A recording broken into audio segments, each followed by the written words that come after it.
तक जिस किसी ने कोहली को छेड़ा है उसका जवाब कोहली ने दिया। আমরা তো রাইডে বহুত খুঁজলে হচ্ছে, এত কেন খুঁজলে বুঝতে পারি না। বিজয় শঙ্কর নামে যে রোগটা আছে ওর মধ্যে, সেটা মনে হয় ধরেছে। কারণ 2019 বিশ্বকাপে যারা সিলেক্টেড ছিল তারা অবশ্যই কিছু কিছু ভালো করেছিল, এই জন্য আমরা যে রাইডে নিয়ে নিই। ভাই তুই একটা প্লেয়ার হয়ে, তুই একটা ক্রিকেটার হয়ে কি করে একটা এত বড় লিজেন্ড প্লেয়ারের তুই সমালোচনা করিস? আর পেটারসন, কেভিন পেটারসন ওকে জোকার বলে ডেকে, জোকার একটা ইন্টারভিউ দেখলাম, তো জোকার বলে ডেকে। হ্যাঁ, তো ও দেখতেও জোকারের মতো।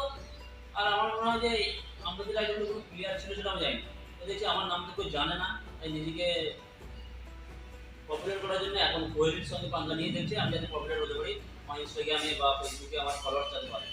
ভাই আসে স্যার, এরকম করে কখনোই কিছু করা যায়। নিজের জীবনে স্টার হতে পারোনি, আর যার নাম আমবাতি সে কখনো স্টার হতে পারে না, যার নাম কোহলি সে স্টার হতে পারে। तो प्लीज़ ऐसा मत करो यार, अपने औकात में रहो, তোমার রোগ ঠিক হয়ে যাবে। তোমার যে রোগটা আছে সেই রোগটা অবশ্যই হয়ে যাবে। কোহলি से पंगा मत ले भाई, ওর সঙ্গে পাঙ্গা নিও না, ও হাত ধরে ভেঙে দেবে। তুমি চেনো না ওকে, আমরা চিনি।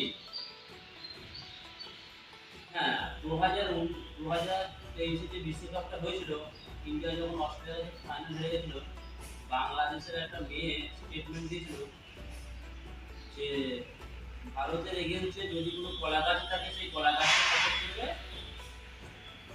বাংলাদেশ ভারতকে সাপোর্ট করবে, বাংলাদেশ ভারতকে সাপোর্ট করবে না। আমি জানি না এত কেন জলে, যাদের দয়া একগুলো বেঁচে আছে তাদের কেন এত জলে তাদের প্রতি। আর যে পাকিস্তান ওদেরকে লুট ছিল, অত্যাচার করছিল, সেই পাকিস্তান করে সাপোর্ট করে। আর যাদের দয়া বা স্বাধীনতা দিয়েছে তাদেরকে নিয়ে এত ওদের তুলে কথা বলে দেখি।